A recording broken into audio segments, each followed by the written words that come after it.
Yo, yo, yo. Gang, gang, gang, gang, gang.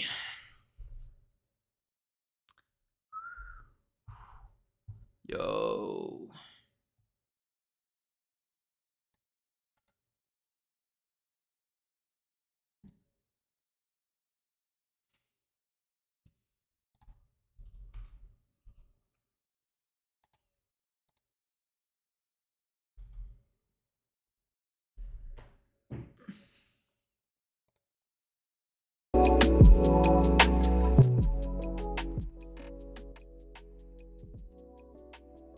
Yo, what's up? Good evening, guys.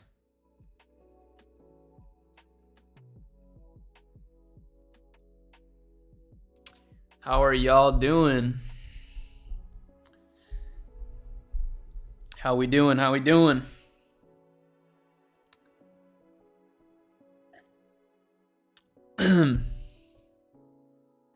Who's the billionaire? I don't know. I don't know his name, but we're going to find out in this video. It's kind of a long video, but we're about to get the opportunity to hop on a stranger billionaire's private jet and ask him some questions for 45 minutes. We're not going to ask the questions. Noah Kagan's going to ask the questions. We're just going to watch it and still get the same amount of value. I got a pen and paper ready to go. We're going to take some notes here, some mental notes, some real notes, and we're going to learn about billionaire shit, okay? It's going to be pretty awesome. Pretty exciting stuff if you ask me. And yeah, we're just getting back into the groove of streams. We didn't stream this weekend, even though I've been wanting to stream every day. And I'm not going to stream for the next 6 days after Thursday. So we're going to try to maximize the amount of streams before then. So I'll stream tomorrow probably. I'll probably stream the next day. Well, actually tomorrow's 4th of July, so maybe not tomorrow, but yeah, point is we're going to try to, stream a lot again. How's my store doing this week? It's doing good. I mean, we're at like 4.5k a day. So we're just chilling, we're just chilling at a really nice scale, I would say. This is probably the most comfortable place to be with e-commerce is like 4k a day, because then you're still doing like 120k a month, but you're able to like reel in a lot of the operations, the logistics, and make sure that things are running very smoothly. So yeah, this week we're focusing in on testing some new products. So we're launching new products. We're doing a bunch of research on the niche. We've niched down to a particular group of products.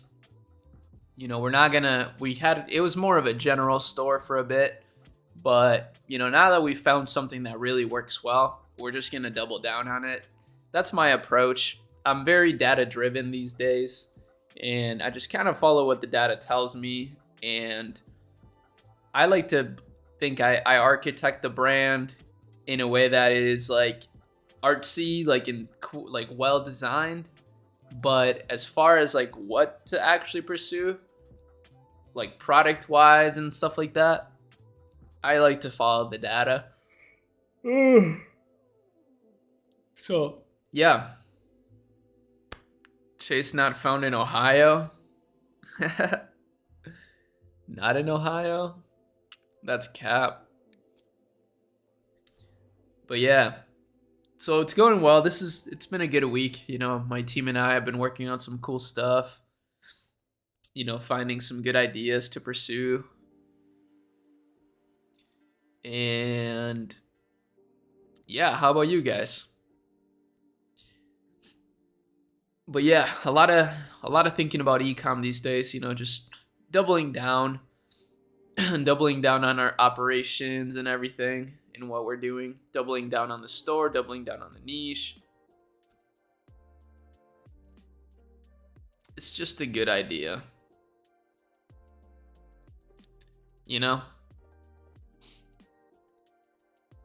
No need to overthink it, is how I like to think these days.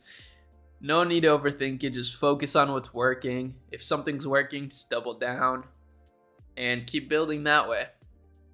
I think that's certainly the move.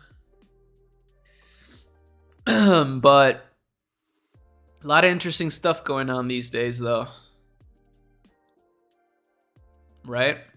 What are you guys up to these days? We're about to watch this. I'm just waiting just a little bit until we get a few more people in here, and then we'll start watching this video. I really believe it's going to be an amazing one.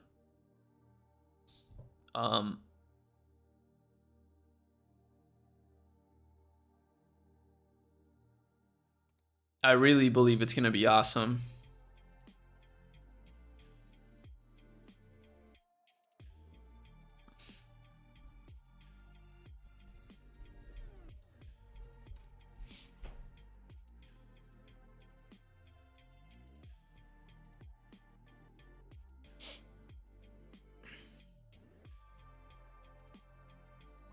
Nice, doubling down on content, very nice. Oh, indeed. So yeah, I mean, I'm definitely doubling down on content as well, like for YouTube.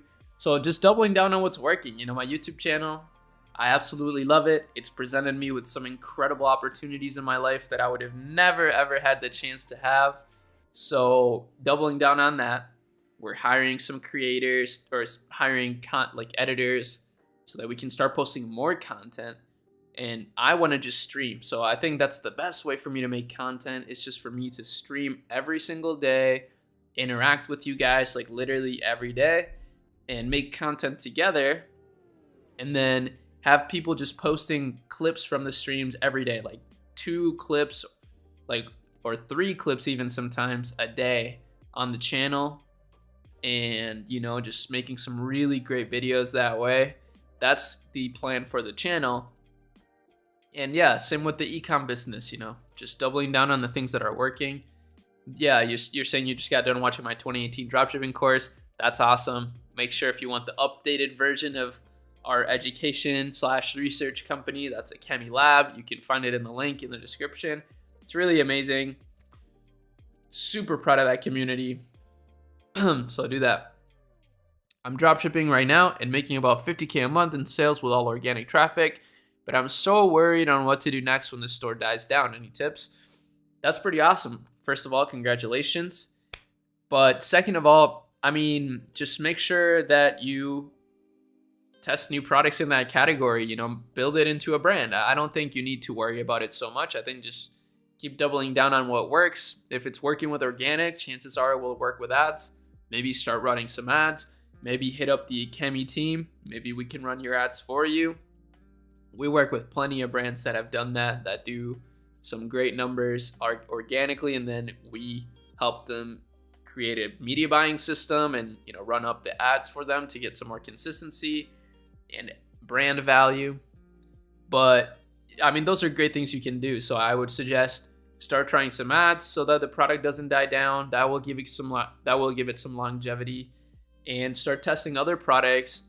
You could do that with ads as well within that same company, and improving your systems, you know, improving your logistics, improving your shipping times, your product quality. Those things will go a long way.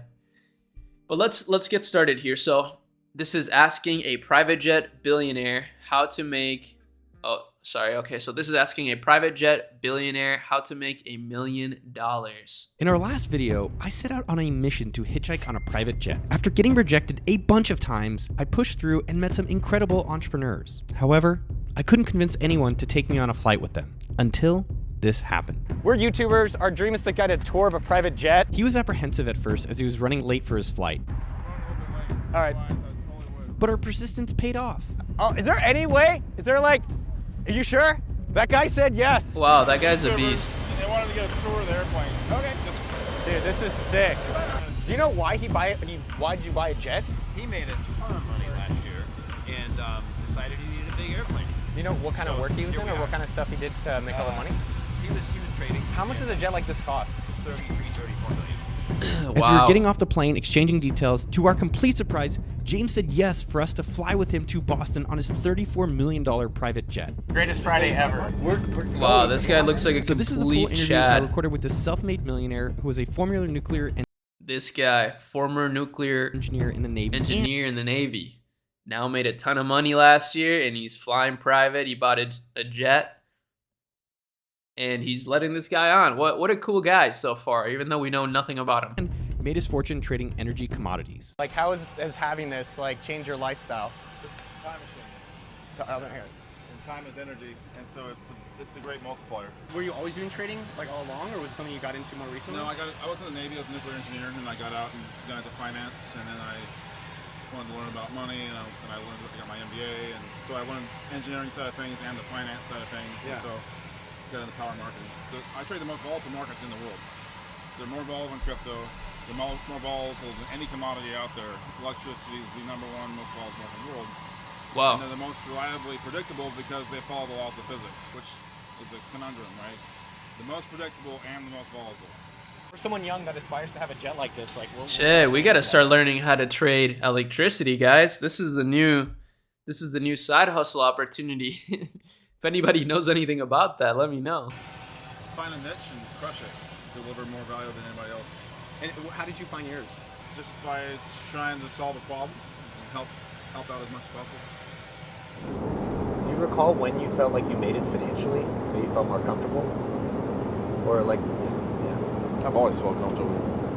I was making good money in the Navy, making $40,000 a year, but I was going to sea half the time, so I couldn't really spend any money, so I'd actually put most of it in the stock market, which was doubling and tripling at the time. So I did really well there and gave myself... That's pretty cool. That's what I do right now. I invest a lot of my money in the stock market. I've been buying a lot of semiconductor stocks. My biggest position is in a company called On Semiconductors. It's an American-based semiconductor company. I think they're going to pop off. I think it's going to double every year. I'm up like 25% on them so far this year. So maybe I'm following in this dude's footsteps in some ways. Just kidding. I'm not in the Navy or anything, but I have found a niche, which is just e-commerce. I love e-commerce. I love online transactions. It's the best. And yeah, so you said Noah Kagan was saying he loses 10K a month on his channel. Pretty crazy, right? I mean, it's not that crazy, man. His content is incredibly high quality. So I see it. I understand it. I see it. But, you know, I got to give my thanks to the guy for producing this incredible content for us to watch for free and for me to farm content about as well. So this is great. And I'm amplifying it to you guys now. The opportunity to get out of the Navy without having to depend on, you know, re-enlisting and taking all the extra money they throw at you to stay in. So I realized very quickly that was the value of my happiness. You know, they would have offered me a $100,000 re-enlistment bonus to stay in. It wasn't worth my happiness. When I realized that I put a value on my happiness and it had a dollar number, I was like, okay, that's the number. A few years later, it might have been a bigger number. I'd be like, no way. You have to pay me $1 million to do that again. Now it would be like, how much would you have to pay me to do that again? You have to pay me $1 billion to do that again. You want to take 6 years of my time? It's worth more than $1 billion. Easily. How much does it cost to run the Damn, plane? his happiness is worth more than $1 billion. That's fire. That's a really cool... Yeah, putting a number value on your happiness is actually a very interesting concept. You said, Ari, what do you think of AAA agencies, AI automation agencies? I think it's a good idea. I mean, I think what this guy said is kind of hits the nail on the head. Just find a niche and provide as much value as you possibly can. If you can't provide any value in the AI automation niche, then don't do it. Because, I mean, there's a million things you could do in there, I guess. But for me, where I provide the most value for businesses is in media buying. Because even though there's a million people that do media buying, nobody does it as well as we do and with as much care in the business as we do as an agency. Like, we literally provide full-time elite level employee services, but as an agency. So that's what makes us different. And I mean, yeah, to me, media buying is in a way working in the AI automation niche because you're using meta. At least what we do mainly is use meta ads, which heavily rely on machine learning. And it's the most intricate and advanced machine learning system for ads out there, even better than Google, even better than TikTok. So it's my favorite. And that's how we grow our companies to 100K a month in 3 months. But I think it's a great niche, though. I really do. You know, if you can teach people how to use ChatGPT, for example, like a customer service team, or automate their customer service with an AI chatbot, I think that would be huge. We actually talked about that in a recent podcast that I did. I thought a great agency idea would be to provide AI automation for Shopify inboxes. So a Shopify inbox is a chat that you can add to your Shopify store. And a lot of stores don't have it. I don't know why. It's like kind of a no-brainer in my opinion to have. But the reason why is probably because they don't have the resources to have somebody managing the queries like in real time. But I think if somebody can find a way to do that automatically, which could be pretty easy with AI, then that's a great opportunity right there. I wanted to do it myself, but honestly, right now, I just rather build my brands and build the agency as it is. I think it's good enough, and then focus on YouTube, and that's it. That's my full stack. And, you know, that's what I'm doing now, and then investing my excess profits that I'm not investing in the business into stocks, into semiconductor companies, kind of like how this guy said he's investing in energy. But we'll see. You know, we're only 3 minutes in, but we'll see. For a year, you were saying? About $1 million.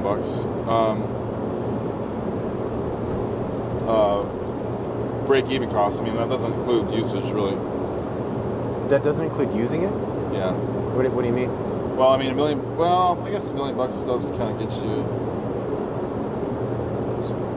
Yeah, I guess normal usage would be about $1 million a year, or light usage. And that's not even flying a lot?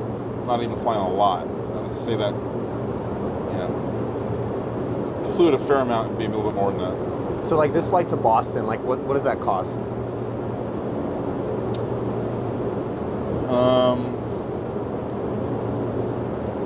It's probably going to be about direct operating costs are going to be, to me, would be about $17,000. That was a very specific number. So you said you think content creation can be seen as a niche and produce and deliver the best content? For sure. I mean, that's what Mr. Beast does, right? But he's going for but value, the thing about content is that it's subjective. So it gets a little bit complicated because it's very subjective. Like the best content can mean a variety of things. So, you know, to you, or to Mr. Beast, it's the most entertaining content, the content that's going to make somebody stay watching the video the longest. And that's great. For me, I think I can give the most value in the niche by being the most active, literally. I think by interacting with you guys and answering your questions in real time and creating content this way that nobody else is doing, I think I can provide straight up more value. Even if my content is not the highest production value, it has the highest value in terms of like information. That's how I see it, at least. So that's what, you know, that's the angle I'm taking. But definitely content creation is powerful. There's no denying it. And that's why people are focusing a lot on it these days. And it feels like all these billionaires or multimillionaires, you know, decamillionaires, etc., are all starting to build their personal brands. It's not a coincidence. Certainly it's powerful. So definitely it is a good niche. $100? Like I'll bet me like 20 Cash App, That's like 20. cool, man. Yeah. Wow, this guy's so nice. Send me some Dogecoin. Yeah. Before we get into the best part of the interview, I have got to tell you about the course I've relaunched, monthly1k.com. I created this course a couple years ago to help aspiring entrepreneurs like you get started and make their first $1,000 a month. I'm launching the course at an all-time low price of just $10. There's no subscription or anything else there. It's just $10.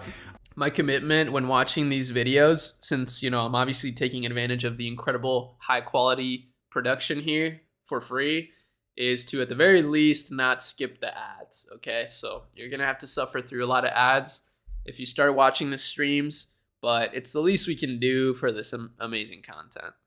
I really want everyone who's watching this video to be able to one day own a jet just like James. You can go sign up for yourself at monthly1k.com. Back to the interview. I think when people think of someone owning a jet, like, I think if I saw you at like the store, I'd be like, I don't know, who's this guy? 'Cause you're not like Louis Vuitton and you have like some fancy bag. You're just dressed like a normal person. Which I think we all judge way too much. I know I do. So I like reminding myself and the audience of that. Just like trying to be a little like less judgmental about who we see and what we think they are. Yeah, I like to surprise people. I can do it either way. You're trying to retain who you are. You don't need to impress anybody. Who gives a fuck? Like, how do you think about your finances? You said like That's so real and true. I love that. This guy's some awesome. of the stuff like crypto hasn't done well. Like, how have you thought about your money and spending it, or like doing this kind of trip?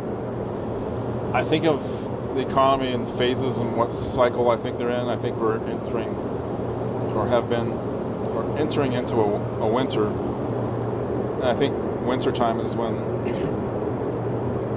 the strongest come out and survive. The wolves, the bears, whatever. Not the bears. I guess the bears are sleeping, but you know, I feel like wintertime is when there's a lot of rebirth, there's a lot of death. But every time there's death, there's rebirth. You can't have one without the other.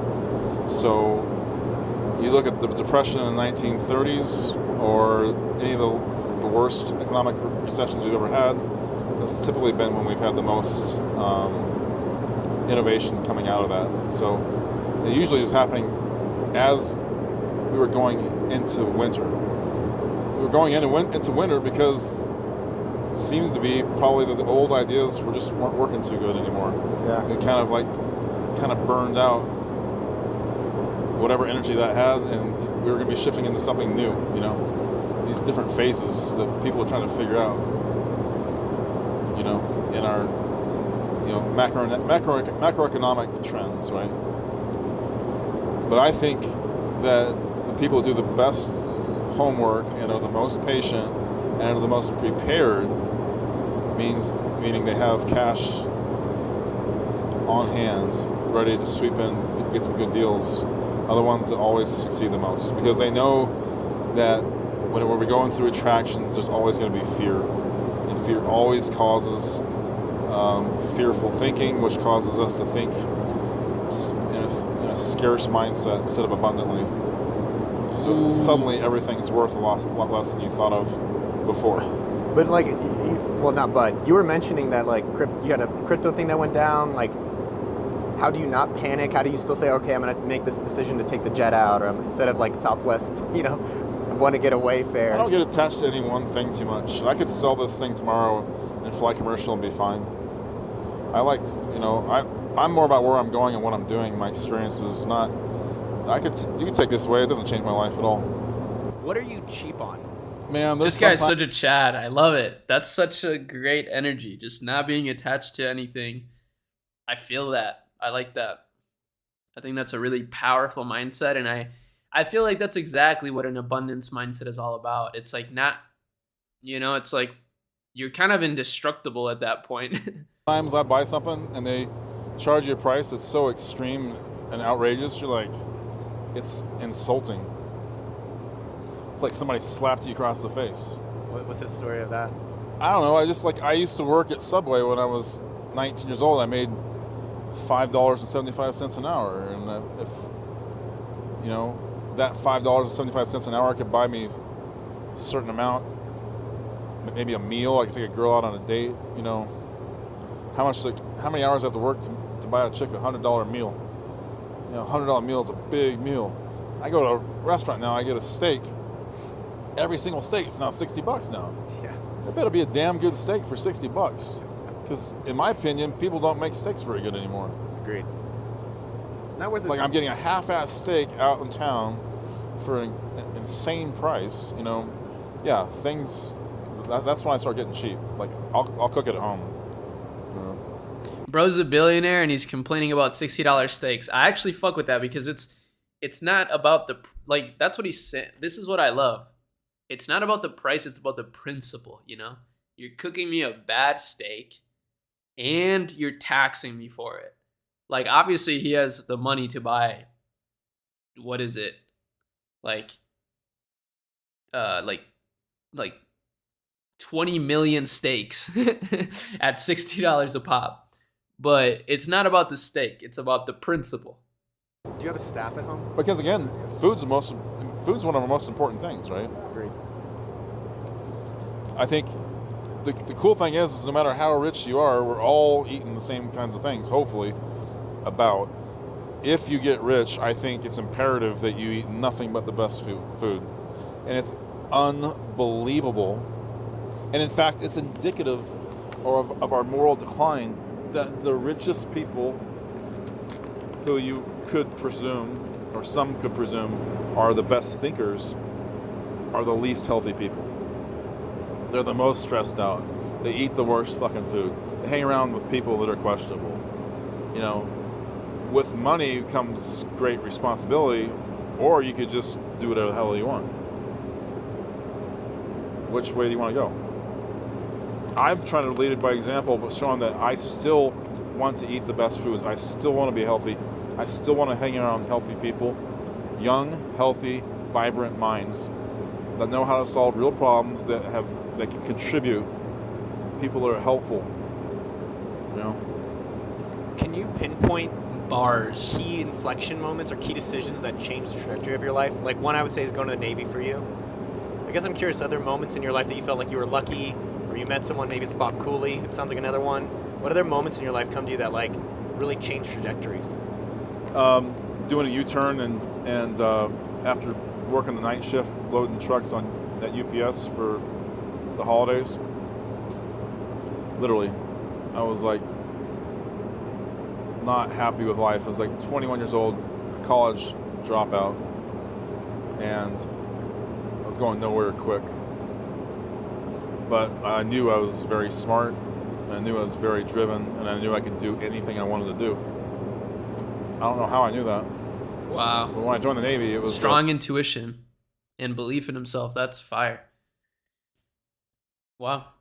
a leap of faith. It's just, I literally did a U-turn, went and talked to a recruiter, and 7 days later I was in boot camp. That was a leap of faith, you know. I think some of the most spontaneous decisions I've made sometimes have been the best, because it was such a fuck yes. It's like, oh yeah. Otherwise, why would you get on a plane to come to Boston?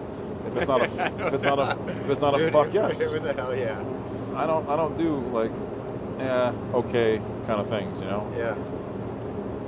What are some of the other fuck yeahs or spontaneous like big things? Like, so it sounds like quitting UPS to go join the Navy was a massive leap of faith, U-turn.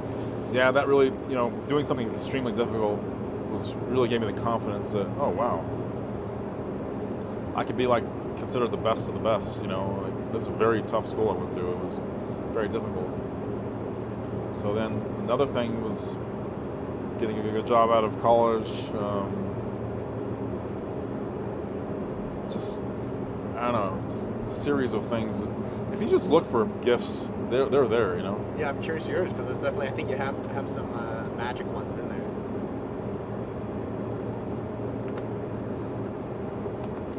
Getting fired from Excel Energy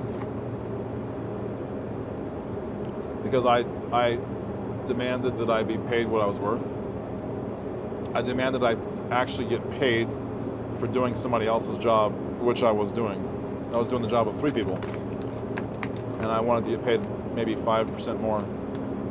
So I was fired for that, and that gave me the initiative and the drive to be like, I'm going to show these people how this is done. I love that. I think there's a huge lesson there about like, because I think, don't get me wrong, guys, okay? But I think a lot of people feel like they just deserve to get handed things, right?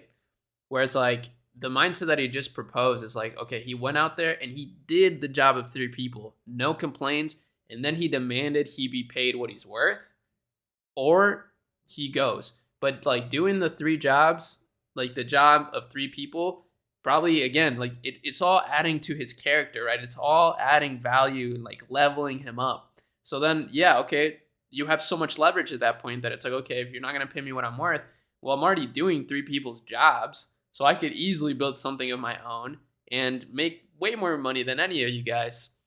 But I love that mindset of just getting in there and working. I love that. Recently, I went to LA. Somebody like flew me out to LA because they've been trying to work on a website project for like 3 years, and they just weren't able to get it done. So this guy hit me up. He's been following me for a very long time. Super great guy. And he's like, yo, I'll fly you out. Can you come and help me do this? Flew me out. Literally, like, next day I went out, fucking built the website in like 3 hours, set all the Facebook pixel, everything, set everything up, started ads, everything in like 3 hours, something that took them like 3 years to finally be able to do. I didn't even care about what he was going to pay me or anything, because I know that this guy's going to provide a lot of opportunities for me. But also, it was kind of a challenge. And, you know, it gave me, in that alone, again, it kind of added to my character. It gave me even more confidence. Like, man, I am skilled, bro. Like, I am so skilled at this point. Like, the fact that I was able to do that so fast, like it was nothing. And that's when I was able to also realize, like, all the hundreds of videos that I've made analyzing stores, breaking them down, how it all like compounded in my brain. And I was able to go and I just like saw the whole business. I felt like Jimmy Neutron, you know, whenever he has his like little moments. I was just like, psh, I just saw the whole business in like, you know, infinity. And I was just able to piece it all together in like 3 hours. And they were just so grateful for my help. And, you know, I love that. Just put in the work, man. There's no substitute for work. And not even just the money that you're going to make is going to be great, but the skills that you learn are going to give you so much confidence.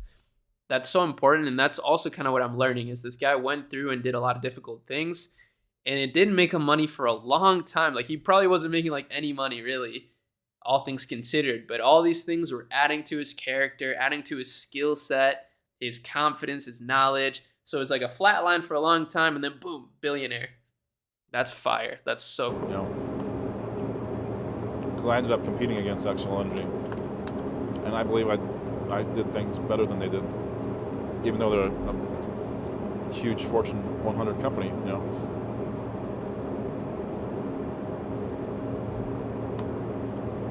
I think when you analyze a lot of the big companies or people that have money or whatever, you pierce the veil of invincibility. You're like, they're just normal people doing normal fucking things. They have the same problems that we got. Like, you realize, why not me? Like, I'm pretty sure I could do exactly what you're doing 10 times better. You know what I'm saying? Yes. How about I just buy your business and, you know, that's what you should be doing. How does someone have a jet as a... Somebody asked, how many stores did you make before you got a winning store? I think it was like 4 stores, but it was across like 2 years. And a lot of other things in between. I mean, I worked like 4 jobs trying to make like, and difficult jobs too. And just to try to make more money so that I could spend more on my business, continuously buying, like, I was going to college as well, double majoring in economics and business administration, while still buying courses outside of that, like from just fucking gurus on YouTube, and, you know, just doing all these things. So it's like a culmination of things. And to be honest, even though I make good money now and like I have all these connections and I have all these skills, I still feel like I'm still prepping for that exponential moment where we just literally go to like 100 million. But I know it will happen. Just how this guy had the intuition when he was working at UPS packing boxes, that he was smart and he was capable of doing things that were incredible. I feel the same exact way. And every time I've met somebody incredible that is where I want to be someday, I have that same realization that they're literally just people like you and I. And that's it. They're just normal people. They're not any smarter. They're not any, you know, wiser. They've just had a stroke of luck, or just, you know, they've been disciplined enough to make something happen or stick to something for a long time. But that's literally it. So I really love that he said that.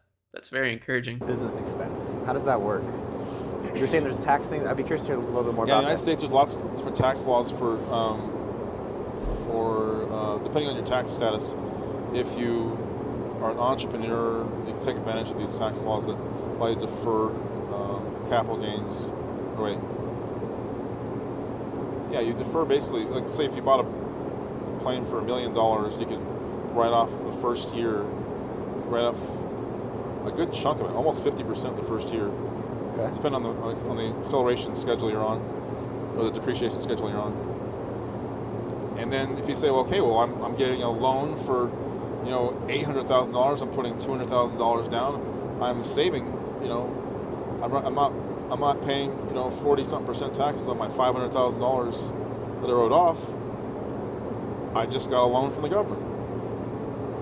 That's effectively what it is.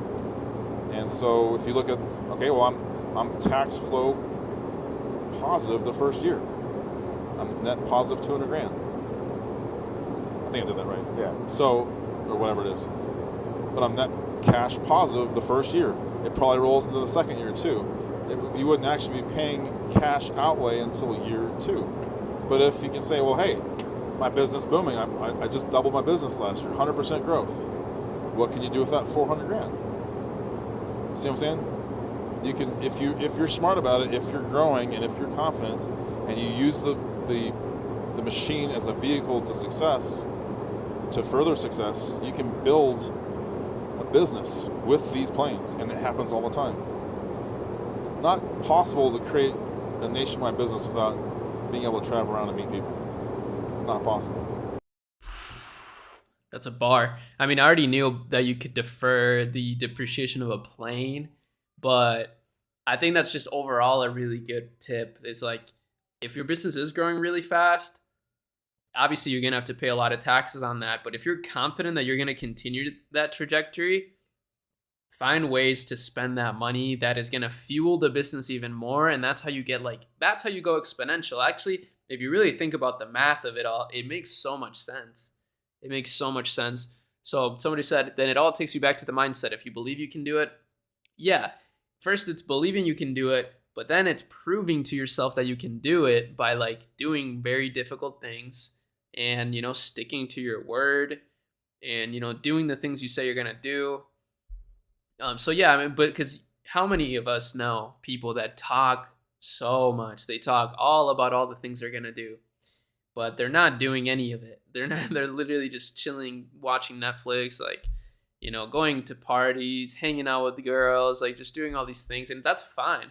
But I'm just saying, it's more everybody probably believes they can do something. Most people probably believe they can do something, but few actually do it. And there is a big difference. Yeah, I mean, I don't know, man. I don't fucking know anything. I'm so young and I don't really know too much. But from my experience, my own individual experience so far, it's just been these small things that I do every day that have allowed me to do really well for my age. Yeah. And I think it's only going to compound even more. But I'm saying that, but I'm also doing it, right? I'm making a video every day. I'm talking to my team every day, building things every day, getting on calls with people all the time, trying to fly. Like you're saying, I am trying to build a nationwide, worldwide company. So I am trying to meet new people all the time. So I'm not just talking about it all the time. I'm actually doing it. So that's great. Preparation meets opportunity. Yeah, man. I think that's what luck is. I think it's when preparation meets opportunity. But I think it's also naive to say that luck doesn't play a part in someone's success. But I think you can stack the odds in your favor, which I really love that. What should be the best way to go to someone who owns nothing, has some small knowledge, and wants to make hustler business in the next few years or shorter period of time? What should be the best go to someone who owns nothing, has some small? Well, if you have nothing, I think the best way to straight up, I think the best way to make money right now, if you have literally nothing, you probably have a phone. If you have a phone, it's just to make content on TikTok. And yeah, maybe not for yourself, right? Because you probably have no value to offer. So you could try to go viral on TikTok. But I think being a creator, a personal brand creator, is actually so much pressure. If you don't have much value to provide, if you're just trying to entertain people, I couldn't do it because I can't be someone I'm not, right? I just can't. But I think the best thing you can do is, either get a job that allows you to build more skills and cash flow, or start posting on TikTok for as an affiliate for things. I think that's a great source of income you can make, because then you can also, not only can you build capital, but you're also building the skill of making things go viral on TikTok, which then you can use to build your own e-commerce business. Shopify is literally $1 a month if you use my link, which all you guys should be using my link. It's an amazing way to support the channel. I obviously get a kickback for it. Shopify is amazing. And, you know, I've been doing Shopify stuff for a long time. But if you're going to already start a Shopify store, you might as well get a good deal on it. $1 a month for 90 days. And you might as well support me if you like my content. You don't have to, but if you're going to do it anyways, you might as well do it through my link. But yeah, it's only $1 a month. So if you build that skill, then you can just, you know, and once you build a little bit of capital, you can invest some of that money into your own product. Like, just find something that's already working. Don't overthink it. You know, just analyze the trends, or just watch my channel. I mean, I drop videos like that all the time, and order it, and then just start doing that same thing you did to generate some affiliate income on TikTok with your own product, and you'll build money. And then you can do that over again and over again. And who knows where that's going to lead you, right? But I think that's a good stepping stone. As much as we think we can be remote doing this Zoom bullshit, it's not happening. It's not going to work. It's the same thing as electric vehicles. It's all pomp and circumstance. It's not going to last long term. And then are you able to you can expense trips? So like when you're flying to a business trip in Boston. Yeah, but I think the IRS changed expense. I'm in Puerto Rico. The tax laws are completely different there. So they've changed the expense rules on that quite a bit. So you have to keep really good records of which trips are work trips, which ones are personal trips, who's on board for what purpose, and that kind of thing. That's what the aviation management stuff does on that side of things. So, how much do you think of your net worth and like wealth has been generated from having the kind of jet, from being able to go and see people and do the meetings? I don't know, honestly, because it's like it kind of keeps me sane. You know, it allows me to be able to do it.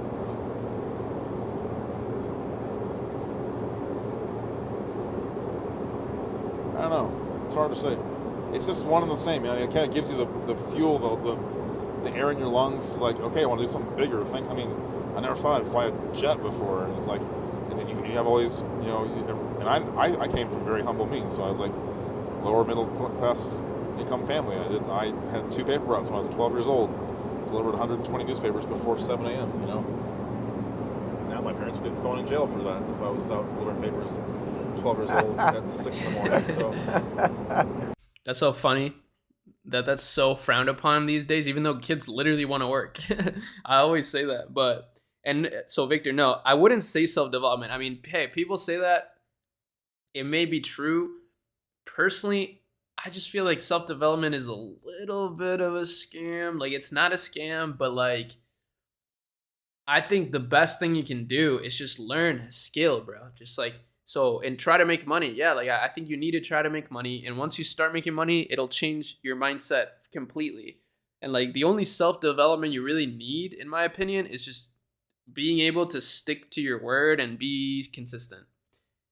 And I don't know. I don't think you need to watch like a course to learn how to be consistent. I think you literally just need to get a pen, get a piece of paper, and write down at night what you need to do the next day to be consistent.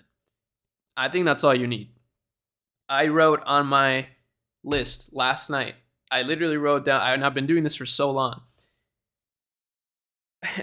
I said a reply to Twitter guy for media buying, because I've been talking to this guy that has like a $10 million company, and I want to get my team to do the media buying for his company. Set up new business blueprint.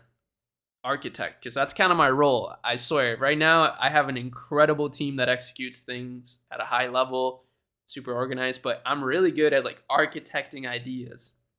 So I have an idea that I'm architecting with some connections I have. And then the last thing on my list is stream. Guess what I'm doing right now? So I don't know. I would say for you, it could be find an affiliate opportunity that I can promote on TikTok, and then make TikToks to promote that affiliate opportunity, and then do that every day for like 2 months, 6 months. And then once you find it one viral TikTok that works, double down, and then you'll start making some money. And then reinvest that money into your own brand, not an affiliate brand. I mean, if you want, you could go all in on affiliate stuff, but I personally would do a brand. I would build a little business, like a, drop shipping, start drop shipping, find a product that's trending on CJ, use CJ drop shipping. You'll get pretty good shipping times, and then use all those skills you built making TikToks, promoting affiliate opportunities to your own product. Once you find one that works and it starts making money, run meta ads to blow it up even more, make more money, and go from there. But I would say, don't overthink it. I'm sorry. I think, all these like cold tub mindset things, like they're cool. They're great. I think it's good to do hard things. You should do it. Health optimization is great. Obviously, health is the most important thing in the world. But I would say, like, you don't need to do any of those things to make money. That's for sure.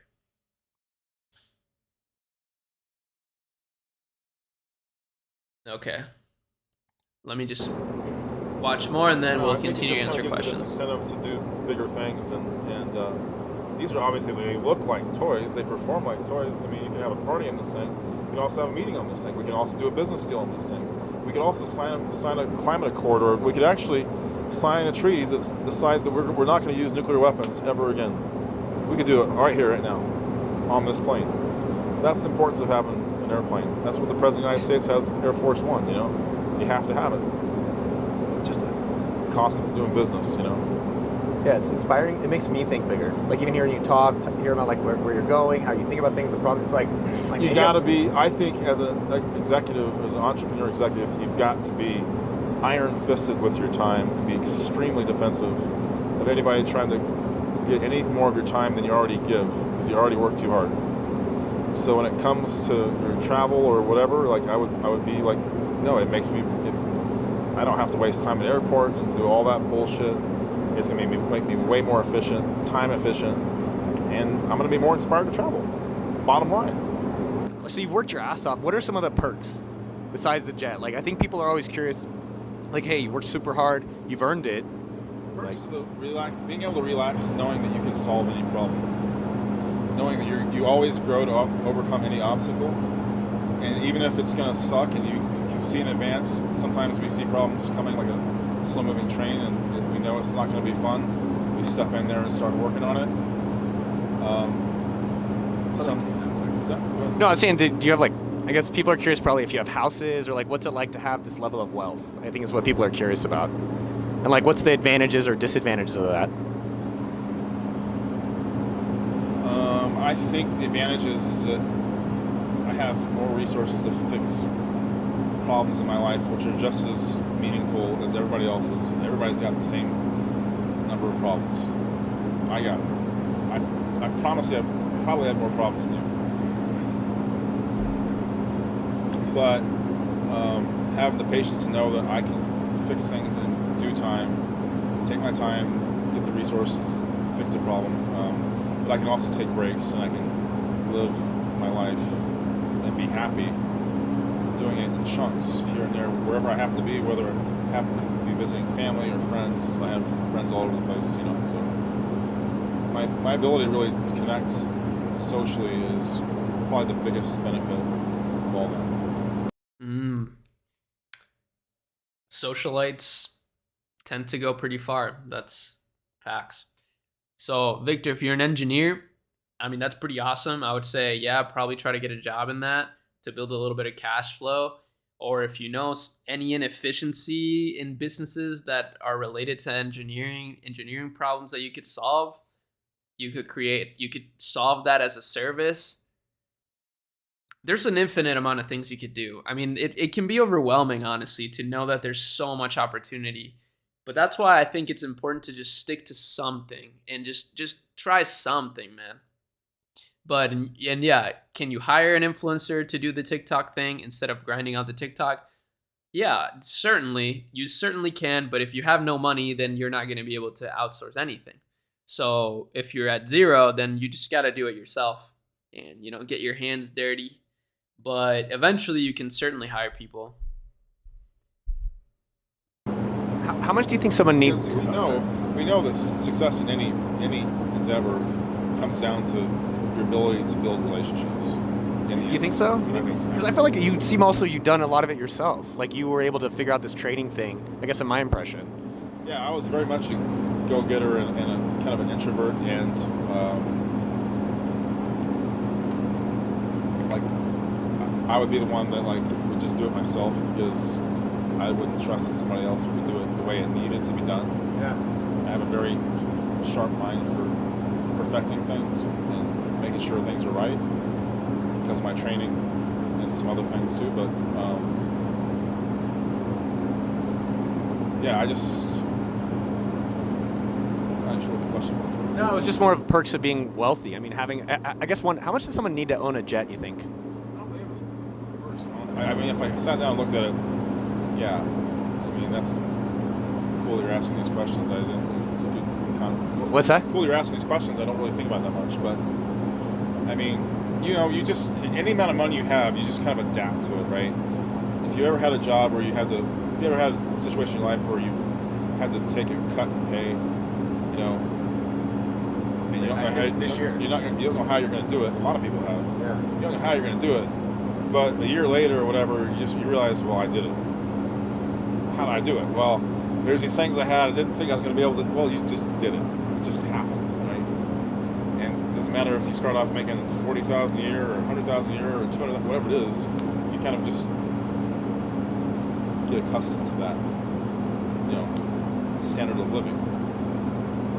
You can be happy in any one of those stages, perfectly happy, as long as you're making progress on a daily basis. That's what happiness is being in a relationship with someone. I think that you're building something meaningful and you have a goal in mind and you're making progress every single day. That's what I've been trying to get to for a very long time, and I wasn't good at being balanced enough to get my life in a place where I could let it all come to me. I was probably chasing too much. If you're chasing things, naturally it's running away from you, man. People say that all the time, and it's corny, but it's true. Bro isn't answering the question. I know it, but it's kind of like but I like his answer, even though it has nothing to do with the question. I actually like it because the question is like, oh, what does it feel like to be rich? You know, like, oh, it feels great. You know, like, I don't know, what do you answer to that?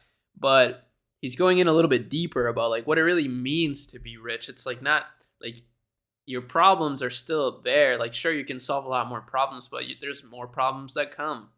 And ultimately, like, you can be happy, like you said, at any level in your journey, as long as you're making progress daily. That's what he's saying. So it's like that's more so about fulfillment. That's how I interpret that. Is like you can be happy with yourself if you know that you're making progress daily and working towards something every day, even if it's just little by little. And I really love that concept. It's something I don't know. I feel like I've always, ever since I was like young, playing like World of Warcraft or RuneScape, like I was happy leveling up every day, you know, and I feel like I still apply that into my daily life. It's like if I read 10 pages of a book every day and like I finish the book, it feels great. If I make a video every day and, you know, my subscriber count grows or my channel grows, it feels great. But yeah, is there a bit of tension between the two, or am I tripping a bit?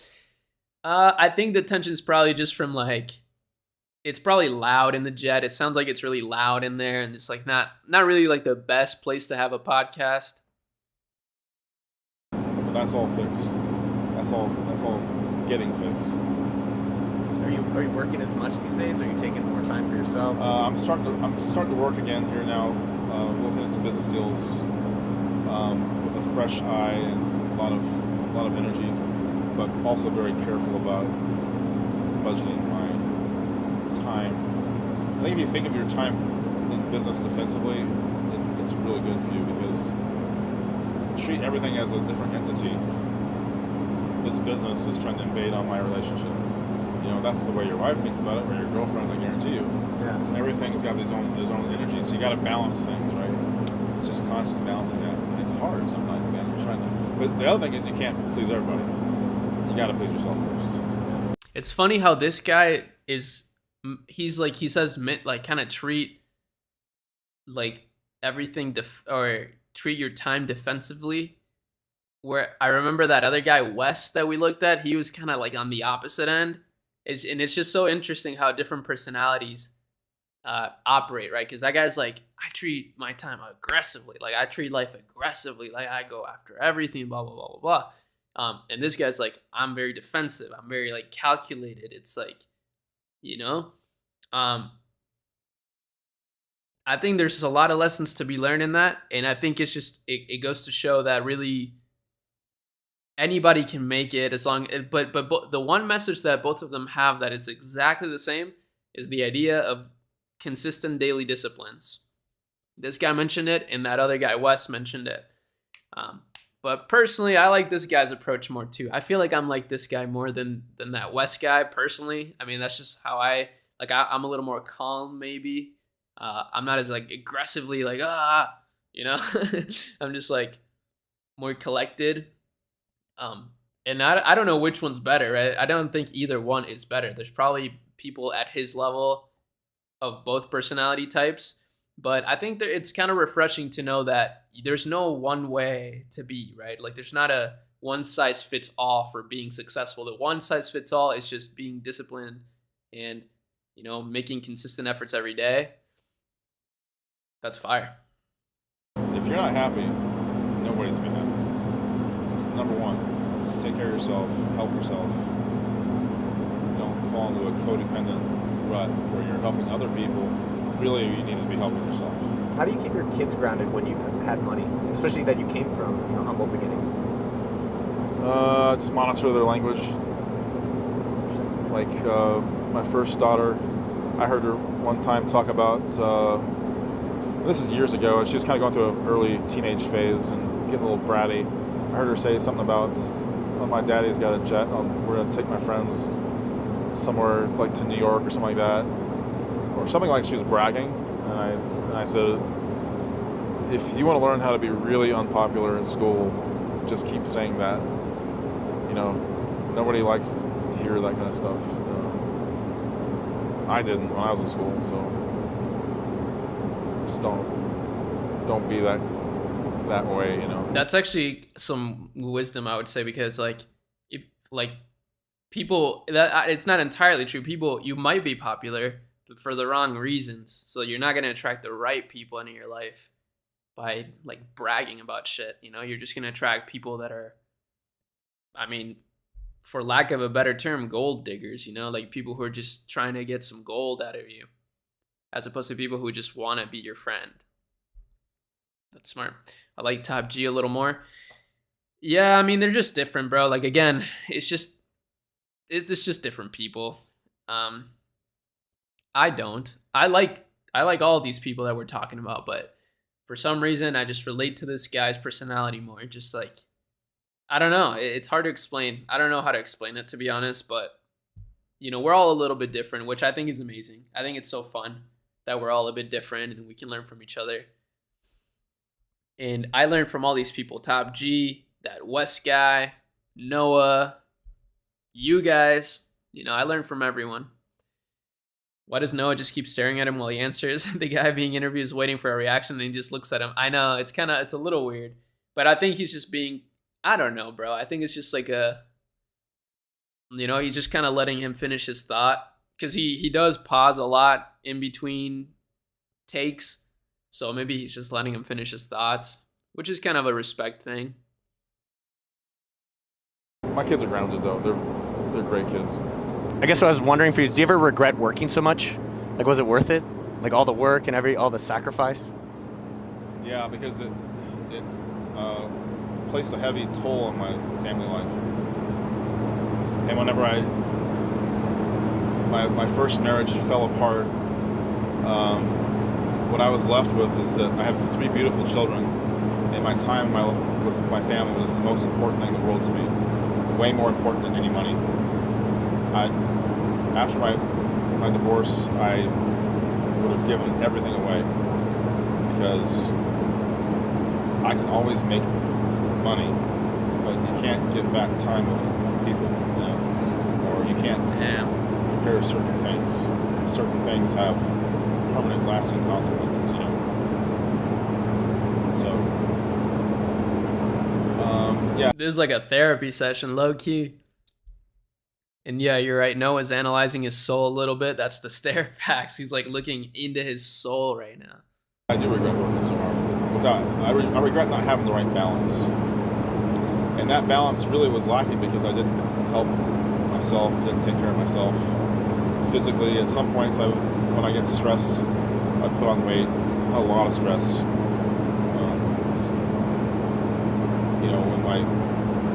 Every day I'm trading, my net worth is completely at risk. I could lose everything. Go completely bankrupt if I do the wrong things. So a lot of stress there. Yeah, I feel you. But it's the same kind of cutting edge thrill you get flying a jet. We're like 20-something thousand feet above the ground. We want to make sure things are working right? Yeah. Same thing if you're flying your own business. The more you have to lose, the more attention you're going to pay.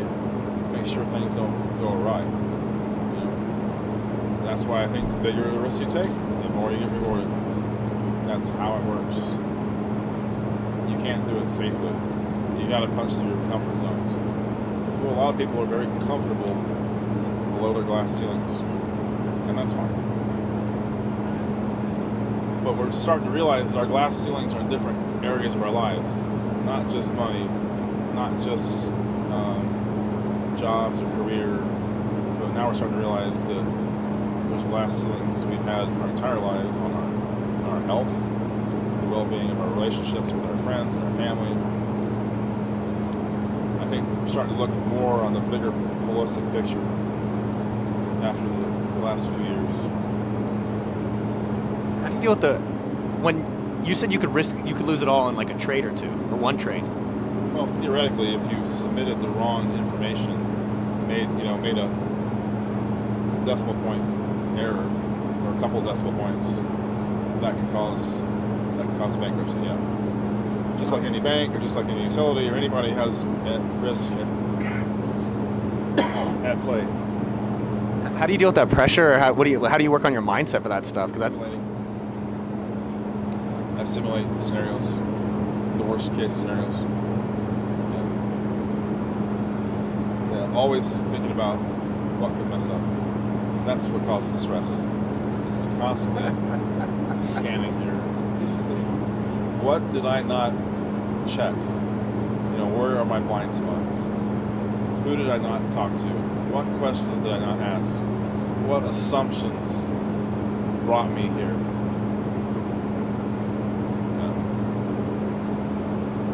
I just read all the stuff. All the greats put out. Tony Robbins, Ray Dalio, a lot of good people I've learned from. Keith Cunningham out of Austin. Ray Dalio's goated. No, one of our guys went to his workshop. You should go to his 4-day MBA. It's good. His books are I love his books. It's better than my real MBA. I would rather do 4 days with Keith than 18 months at a business school. Hands down. Hands down. This is a testimony. You'll learn more in 4 days with Keith Cunningham than any MBA course in the world. What a testimonial, huh?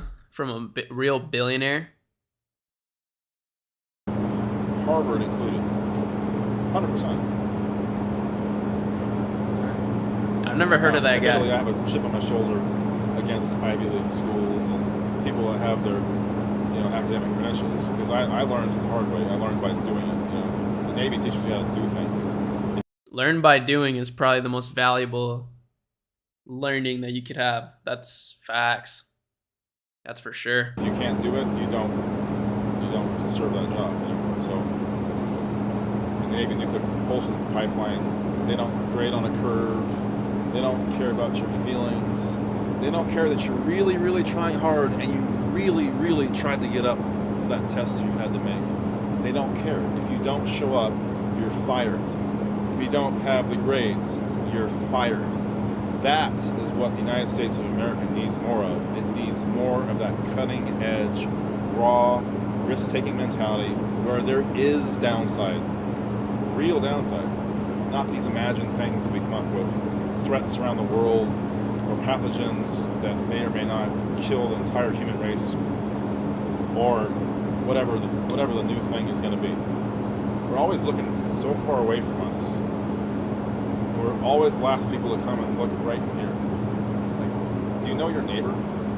Do you know both of your neighbors? When was the last time you had a picnic in your neighborhood? Do you know who? I mean, really, like coming back into. That's so true, bro. That is so real. We're so worried about all the problems in the world that we just like forget about our like the problems in proximity. That's like the most important thing ever.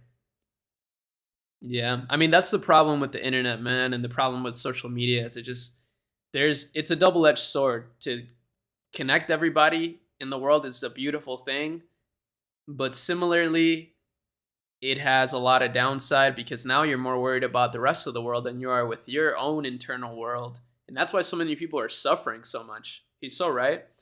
That's why a lot of people are going through a lot of mental health struggles, seeing all the problems in the world or worrying about other people, like enjoying other people's successes and failures and whatever, instead of trying to like work on their own life more.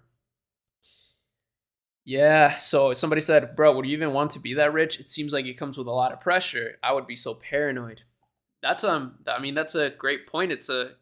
I think that's your own personal, the answer is always going to be personal with a question like that. But personally, I would.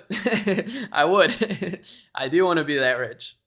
But I'm a big believer that like things don't have to be a certain way. I like to think that I can make my own rules, and that, there are some rules of nature, right? Like momentum or inertia. I do believe in that, like, daily consistencies. That's kind of what I mean by that. But I do also believe that you can get very, very rich without necessarily sacrificing your whole entire life. Like, I think it's possible.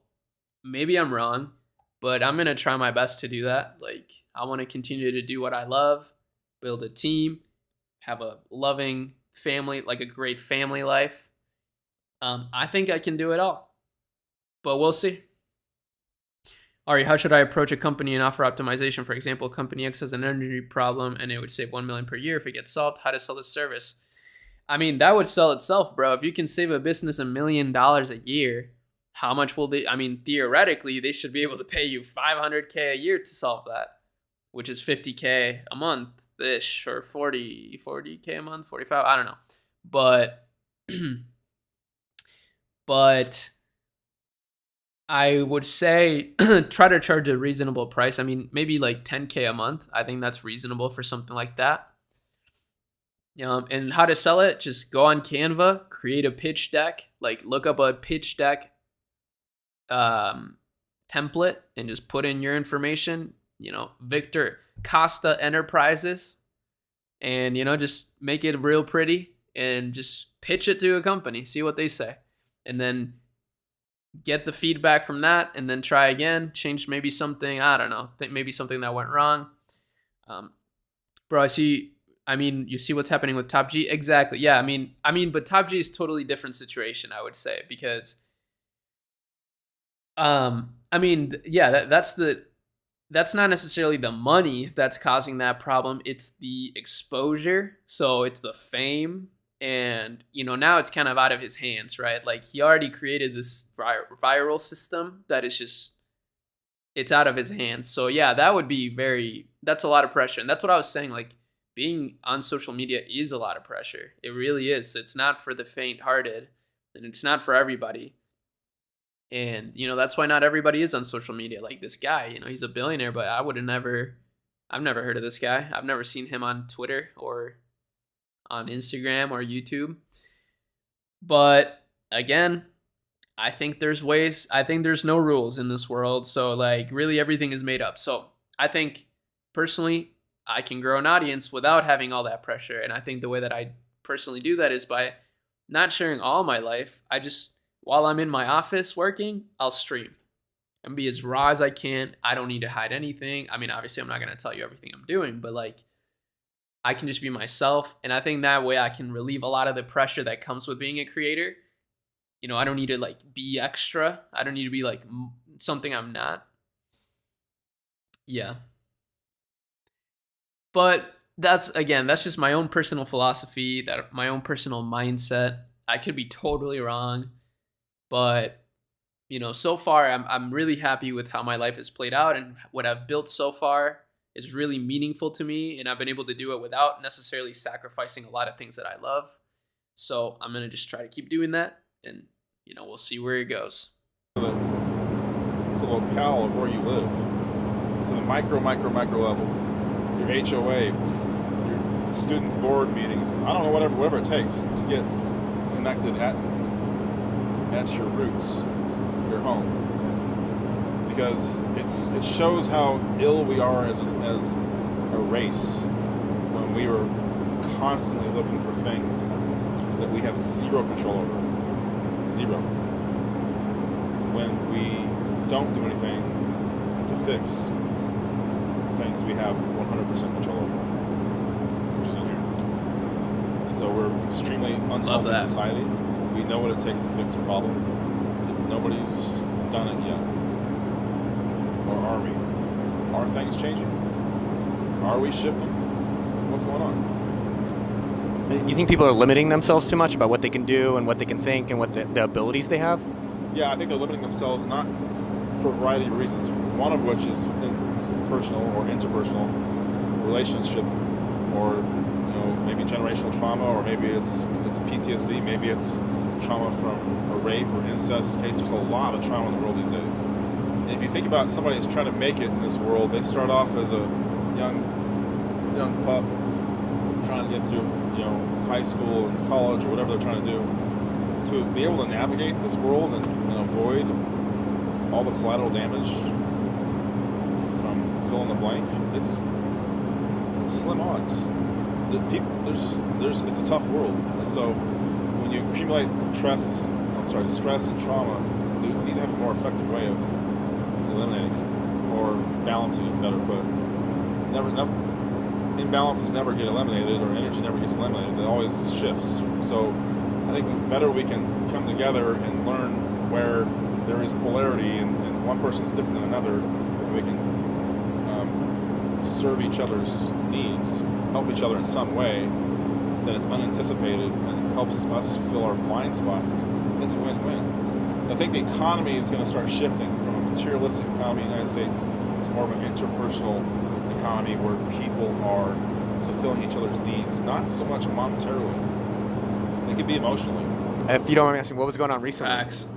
You said stuff just like life going on recently? I just turned 50 and I was having some revelations and going through I'm doing a lot of housekeeping, my mind and my soul. I'm trying to get my life in an organized state where I feel like it's like I just cleaned my desk. And I feel really good about where I stored everything. It doesn't mean everything is resolved. It means that everything has got a home. You know what I'm saying? That's just what I was trying to do. That's to me what stretching allows me to do is clear my mind. That's deep. I turned 40 this year, and I was pretty sad for months. I was just I was turned 40, and I was like, I'm not married. I don't know what kids what's happening? I don't know. It was definitely kind of threw me off tilt. I just gained 16 pounds in 10 days, and I was planning on doing the opposite for my 50th birthday. I was planning on showing up all ripped and in shape, and I don't know. I've been doing a lot of work, and I probably just needed a break. I'm hard on myself, so. They were way too hard. Way too hard on ourselves. So yeah, I learned to have empathy for myself and realizing, okay, everything I'm doing great. I'm healthy.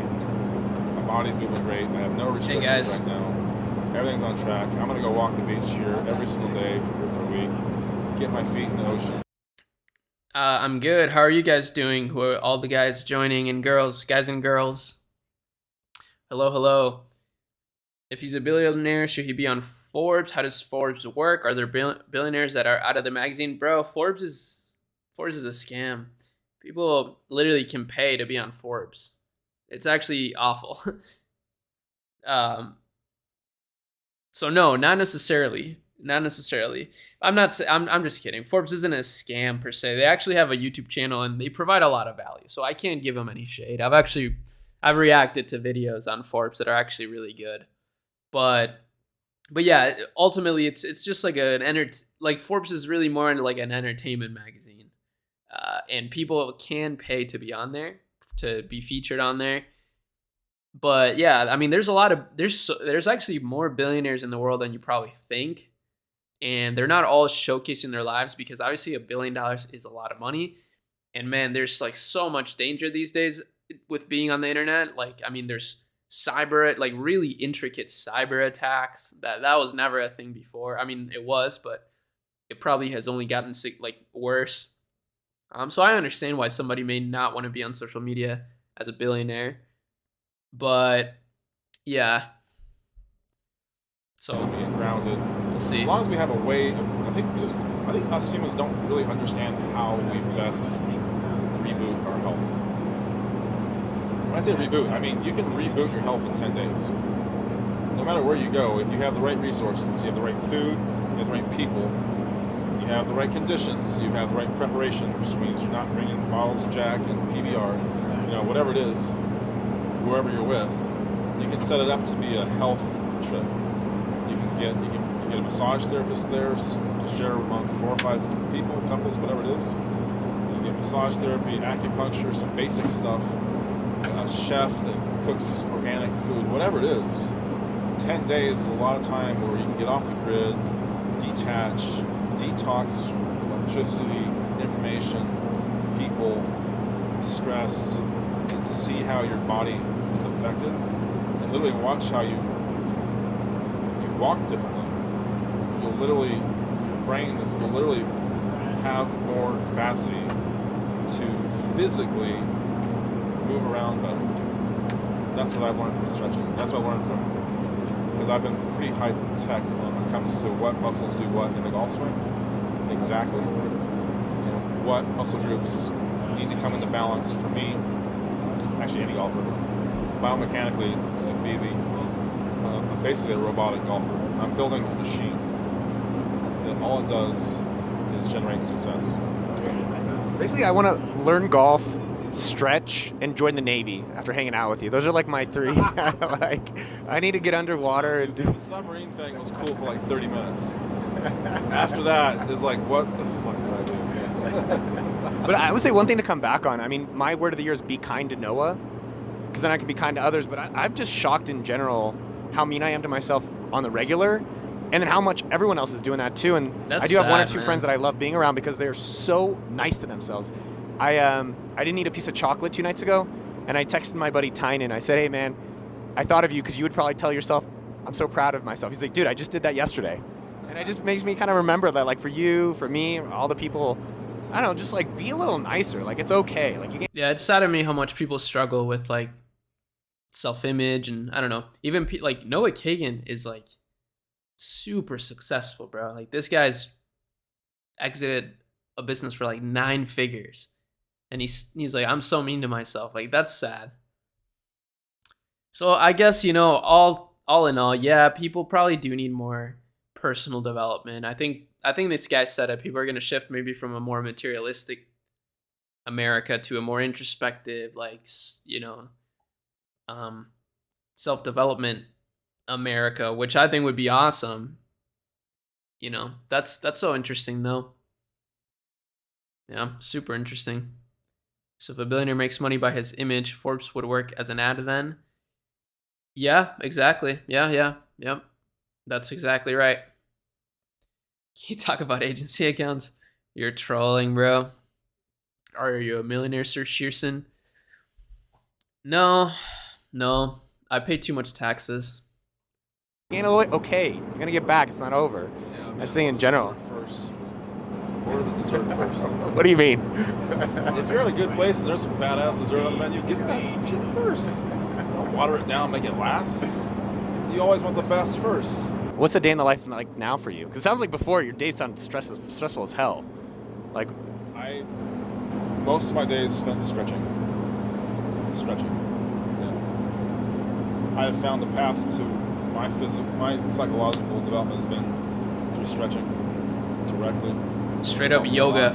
It's helped me become more patient, less stressed, way more relaxed, able to breathe better. I'm an inch taller than I was 3 years ago.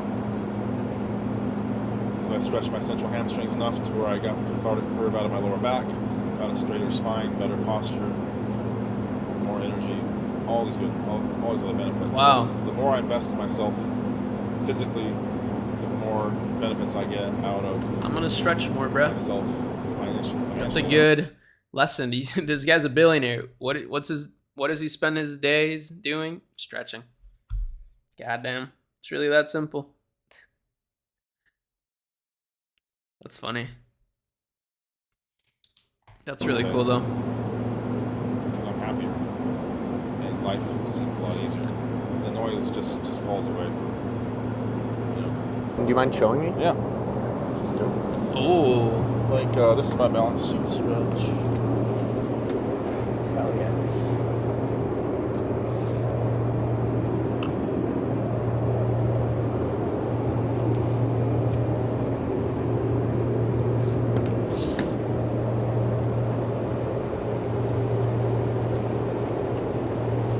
Whoa. Holy shit. Dude can stretch. How much do you spend a day? That was actually pretty impressive. I'm not gonna lie. Thank you for all the value you bring to the space. Thanks to you. Thanks to all of y'all for allowing me to do this, man. This is awesome. All right, what's the most you spent on ads in one day? Maybe like 10K. I mean, what they and it. If you're talking about the whole agency, I mean, we've spent like six figures in a day probably. But personally, actually, that's probably even less than that, like 6K or like 7K. I haven't been able to scale my own stores past like 12K a day. Always because of logistics and like customer service and shit. So now that I actually have a great team and we can actually develop great, products and like stuff like that, I can see us pushing to the next level to like 30K a day and getting to $1 million a month. So that's the next goal. What do I think about? That's an excellent opportunity for an ebook. Stretch Like a Billionaire. Facts. That's such a good title. Ari, what do you think of Alex Fedotov? I think he's great. I think that guy's awesome. Great inspiration, drops a ton of value. And, overall just looks like a good guy. Just looks like a guy that just wants to help people and make money doing it. That's great. No, he's great. I've never actually like talked to him though, so I don't know him personally, but from what he does on YouTube, I think he does a great job. He has a lot of great work. For stretching, like you pay someone to help you stretch and you're spending like $2,500 a day. I guess how do you... These are very highly experienced people though. It's like getting surgery without a knife, honestly. It takes a little bit more time, How do you decide what's worth it? Like what's valuable? Like that's worth it for you to spend $2,500 a day for something like that? I just see the results and how I feel. I feel better. If I feel better, life's an emotional experience. Life's about the quality of your emotions, which requires you to have good thinking, obviously, support good emotions. Yeah. They go hand in hand. But I've been learning, especially analyzing my stress levels and how my body seems to perform best, how I thrive in social situations the best, where I'm not necessarily wanting to give my energy all the time. I like to look at physically how my body's holding up, and I can see no better place to invest my money than right back into my physical health. I was thinking about stretching and like you mentioned really early on about like...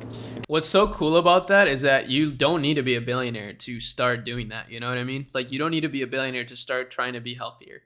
So I think that's awesome. Good team is the secret for scaling. Yeah, I would agree. Stretch like a billionaire. I'm going to write that down. I really like that. Stretch like a billionaire.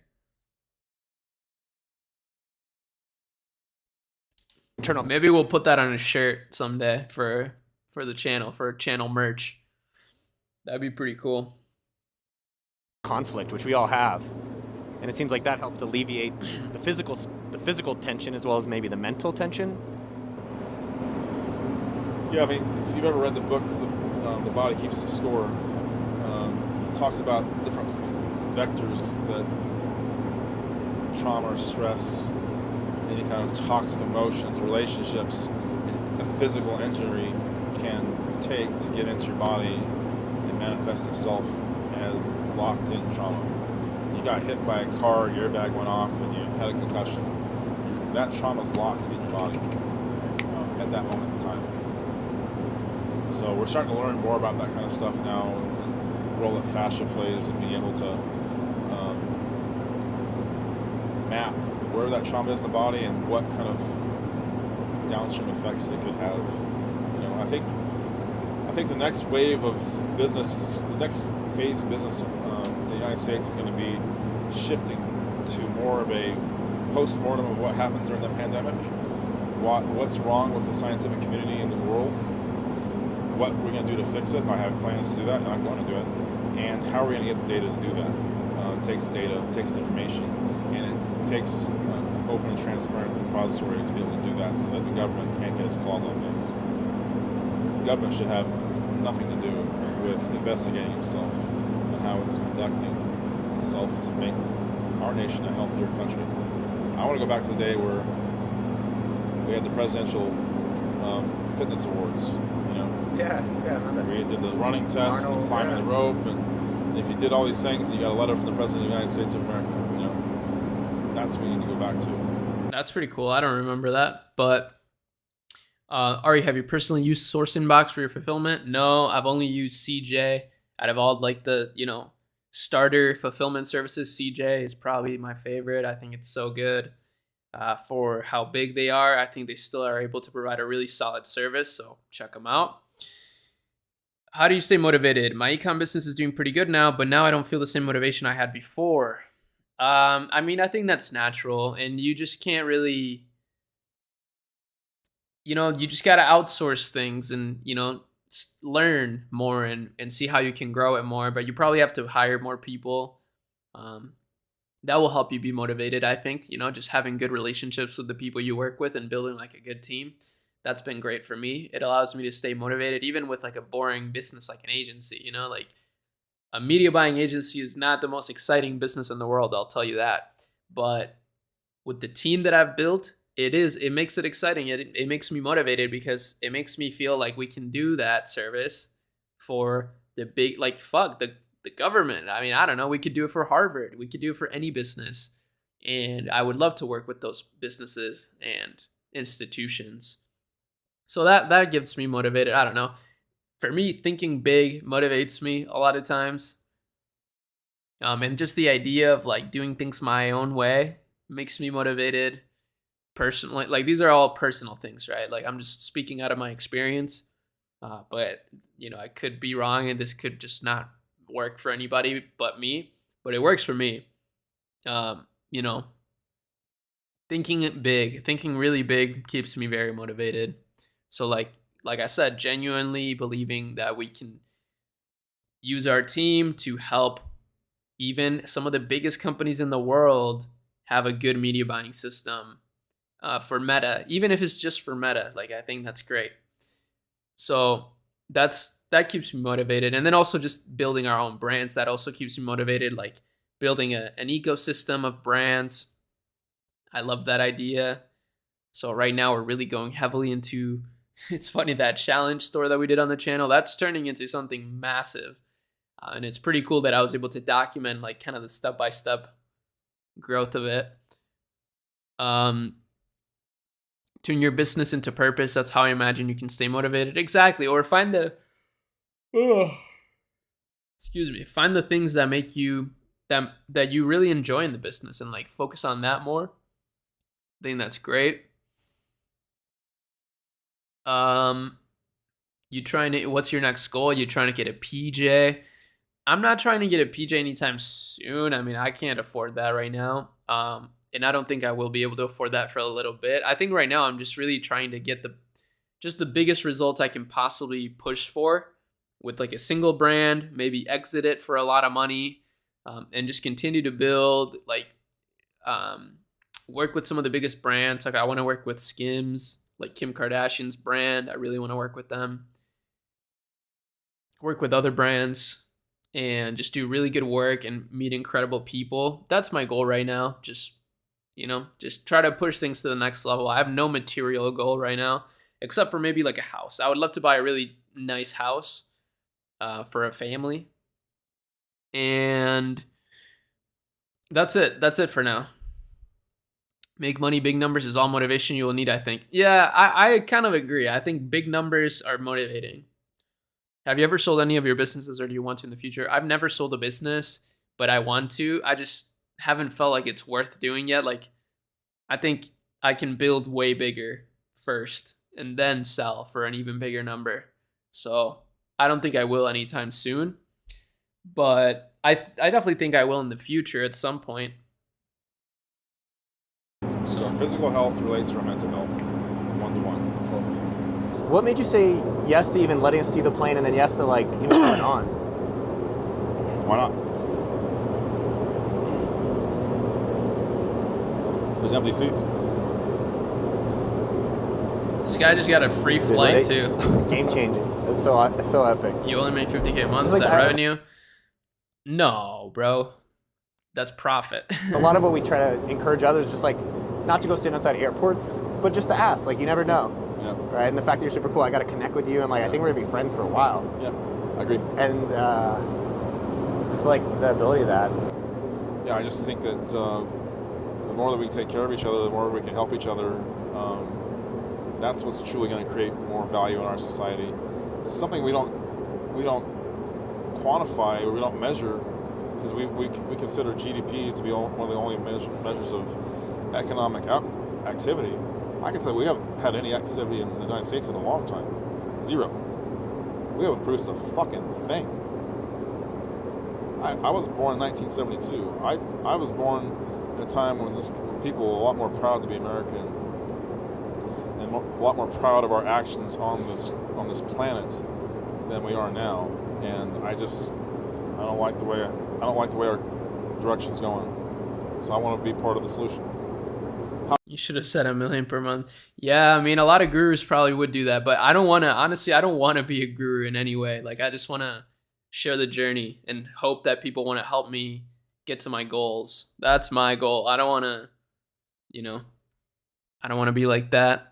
If you have a good store that looks like a brand and makes 10K per day in sales, how much will you sell this for?